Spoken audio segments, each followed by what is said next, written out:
We have a new front, a new choke point, and in many ways it's an old choke point, an old front, an old problem. We have experience dealing with the Red Sea. Can you describe our experience in the last several years, how difficult it was to counter the disruption caused by the Houthis and how difficult it might be this time around?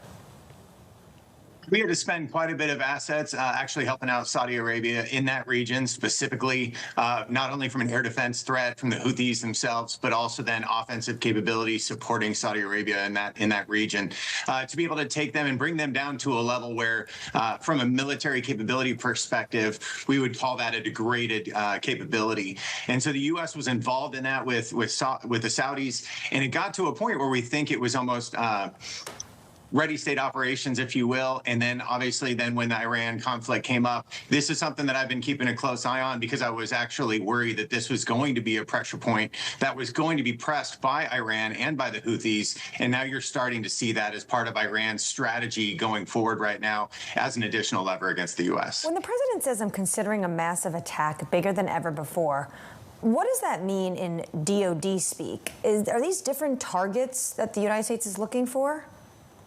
Yeah, I would say it's going to be both not only different targets, because up until now, I think there's been certain ones that you would call almost like restricted targets because of how high the operational and strategic risk may be for hitting some of those targets. But due to the casualties, the U.S. service members who were killed in Jordan, I think this is one of those times where then you start to accept some additional operational risk.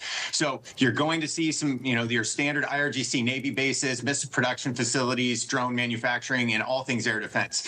But what you probably may see now is the IRGC command and control centers that may be closer to Tehran. You may see something against Natanz, Isfahan, and Fordo, and just creating a deeper crater in the ground during that area. Strategic energy production sites may be in there. And now as we're sitting here talking about the Red Sea, long-range missile sites in Yemen could be another one of those pieces. Coastal forces at any time, anything that's going to try and help the Houthis in this blockade is going to be something that would be a target in that area.